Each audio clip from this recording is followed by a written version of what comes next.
body, object, or a part, because that condensed meaning is always in the context of the general meaning. They never separate. This is not sensory perception. We are told that it is. This is not meaning. Is not. We sense that we can sense the room. If I took all those elements and rearranged them biochemically into other things, we could have another room, which could be something completely different. It could be your lounge. It could be the sofa. But because we're seeing the whole in context with the part, it's meaningful.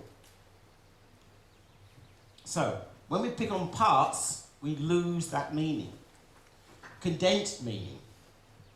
We start picking out parts. Now, this is a relationship between the words and the meaning. So what I've done is I've put the brackets on the outside, but then I've taken this bracket, which belongs to that one, and this bracket, which belongs to this one. So I try to interlock them. We forget that's what happens when we learn language. There's a meaningfulness to language, otherwise they're just words. And the same thing happens through structure. Condensed meaning is picking out the parts, but we're unaware of the whole all the time. And again, I'm going to keep repeating this. This is not an illusion. If you want to hold the whole picture, look at the rabbit, think of the duck. Think of the rabbit, look at the duck. Just hold it open. Hold it open. Ooh. And then you get a third element coming up, which is the meaningfulness arises out of the context. The same happens with all these structures again. The Cartesian separates object from subject. We see this in books on palpation. We get this practitioner and patient phenomenon of a mechanical process. So we get this idea of palpations, that you touch something and it goes up to your brain and you see it. It doesn't work like that. Otherwise, this is why we use artificial intelligence and robots. In fact, some of the colleges in the States now have machines through which to palpate. Have you seen this? There's a photograph, it's a lovely photograph of a couple of years ago, the Journal of American Osteopathic Association, where they had this student sitting down using like a PlayStation, and the screen is showing where the lesions are, and the thing vibrates in their hand. They don't use patients anymore. Well, no, this is the Cartesian system. It separates you out. They don't use patients. I've got the photograph at home. It's from I think it was last year before the JOA. JAOA. Yeah. Then there's a student sitting there, and there's a facilitator standing behind them going, yeah, you got it right, there's the lesion. And we're laughing. Yeah, don't touch the patient. We're now getting further and further, the Cartesian system. This is osteopathic medicine. It's really taking distance. I'll send you the photograph. Yeah, I've got the photographs. I scanned it from the Journal of Osteopathic Associations on the line. I put it on Facebook. The amount of people around the world are going, what? I go, listen guys, wake up. This is what's happening. Because they're being drawn further into the Cartesian system, down the alleyway, to a dead end. Is that similar to the chiropractor's little percussion hammer? Yeah, it's this distance. Yeah, exactly. Stay away from the patient. Oh. You can't have a first-hand experience in modern science because they're all trying to make it scientific, not realizing that the flaw is in the science itself. You're trying to solve a problem with a broken instrument. The person who designed this instrument was broken himself intellectually. They know this. So, Western theory of knowledge is Cartesian separation and spends all its time trying to work out knowledge from a starting point of fragmentation.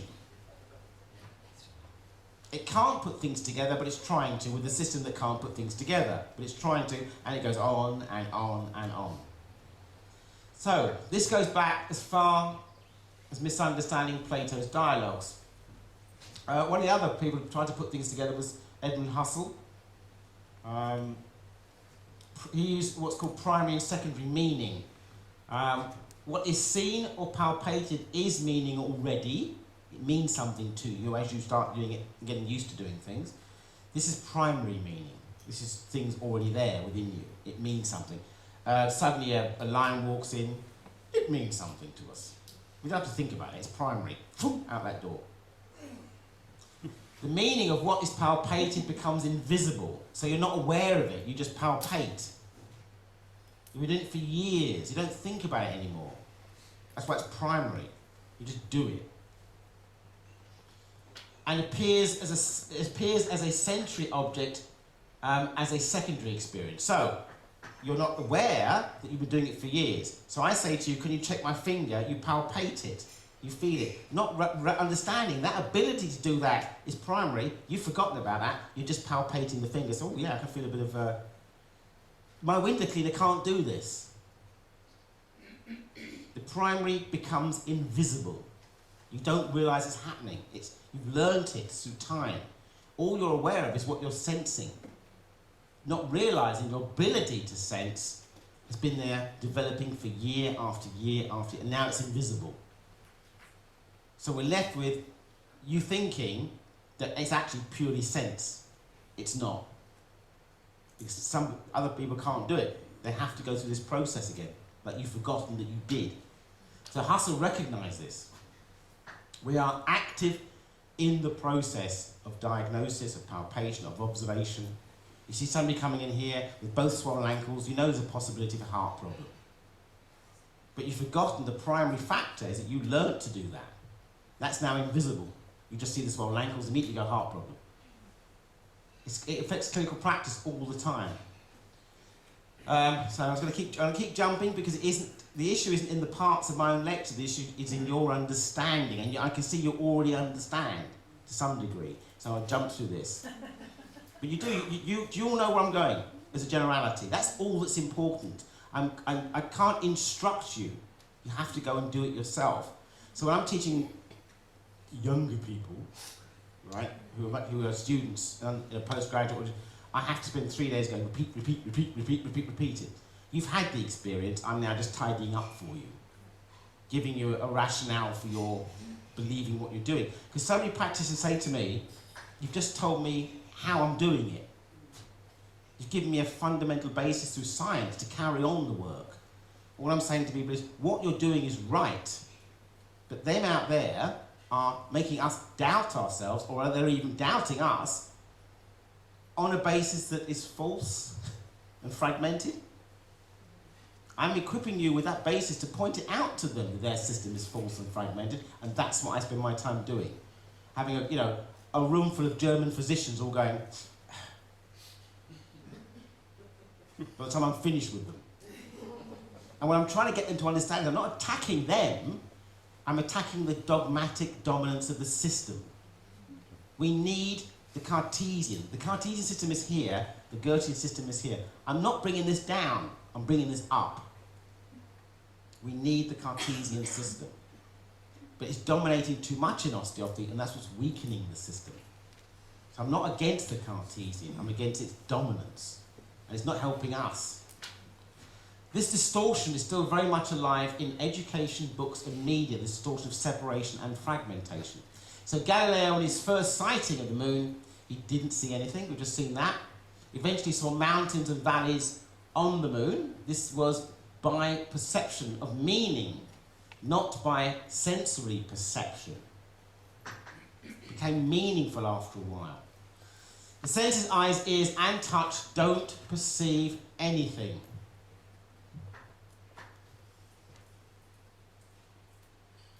This is the process we've been through. The result of an experiment may be seen as a discovery. All experiments develop in terms of a theory, which is already known. This is the trap. You have a theory, which means you already know it, which is in fact our imposed meaning being perceived as something else. If you have a theory, that's what you see. It's contaminated already before you started. So there are two places for theory: theory testing and theory building. Modern science, theory tests. A.T. Still was accused of having no theory because he was theory building. Nothing occurred before the experience. This imposes on the experience. Have to be careful of this. So, the Cartesian science takes a theory and turns it into a fact. Wants to contain it. like putting nature in a glass jar. Say, look, I've got it, I've got it. No, it doesn't happen that way. So this is the Cartesian science. It begins with a theory and ends in a fact. Goethean science starts with experience and ends in a theory. It's where you place your theory. It tells you the difference between Cartesian and Goethean science, between medicine and osteopathy. Where do you place your theory? Theory's always there. The intellectual mind leads to a philosophy of science that believes scientific theory is a container of the facts. At the beginning of the 20th century, scientists took an intellectual approach with a philosophy known as phenomenalism, not phenomenology, two different things. What we have dominating today is osteopathism, not osteopathy. It's a dominance of a certain way of seeing. This system was developed further in the 1940s and 50s by what we call logical positivists. These were dominant in America and Germany at the time. They changed the whole educational system. You can look this up on the internet. Logical positivism. That'll give you a sleepless night. So, in the intellectual mind, unity is produced through unification, putting things together. An organised synthesis, putting parts together, an organising of the experience. Goethe and Still's intuitive approach is not a unity imposed by mindfulness or looking at something. It's different. So again, you're aware of looking at these parts, but you're not aware of the primary process that Husserl was talking about, which is the bits in between. That's the primary. You're not aware of that anymore. It becomes invisible. If you take if anyone who's not medically trained has looked at that, they will actually see individual phenomena which have no connection. You instinctively are running this through like a film, like a movie. These are the shots of the movie. You can see a movement because you're used to thinking that way. Other people just see blob, blob, blob, blob separately. So we see this unity as an experience of seeing the phenomenon in depth, not an extensive out there dimension. We're not separate, we're in it. Let's be in it. Let's not be afraid. And the biggest danger of this kind of science is what I call romanticism. Goethe said romanticism is a sickness. Don't get all emotional with me, because that's what Goethe was talking about. Be scientific, be disciplined, be alert, be awake. People say to me, when you go home evening, aren't you tired getting involved with these patients? I go, I don't care. I'm not linking myself with that emotional phenomenon. Because they seem to think anything that's not numbers or weight has to be emotional or freaky, chaotic. No, discipline is the issue. It's being attentive. This idea of theory comes from theoria. It comes from the dialogues of Plato, Theaetetus. In there is the answer to all our problems. My boss at King said this. If you read Theaetetus was a boy who's having long dialogue with Socrates about questioning. Are you sure you see this? Are you sure? How do you see this? It's in the Theaetetus.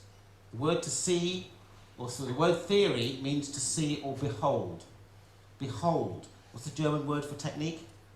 Behandlung. We use, or Behandlung. We call it Behandlung. Behandlung. Behold. We're beholding the phenomenon. Also, Martin Heidegger jumped on the bandwagon with the difference in verbal and the intuitive. Heidegger has a very shadowy past. He was a member of the Nationalist Socialist Party, hated Gadamer, his mate, and shopped him, told him Nazis about him, and he got dragged off. So, we're a bit suspicious about using his stuff, but it's quite good stuff. That's the problem. Yeah. It's like, don't touch that food when you're really hungry. So Heidegger made a big influence by just putting it in a nutshell, two words, belong and together. Let's keep it simple. So the verbal intellectual, sun and the sky, in the intellectual sees sun and the sky as belonging together. Intuitive sees the sun and the sky as belonging together. The first one puts it together. The second one is together. So belonging together and belonging together. Those are the two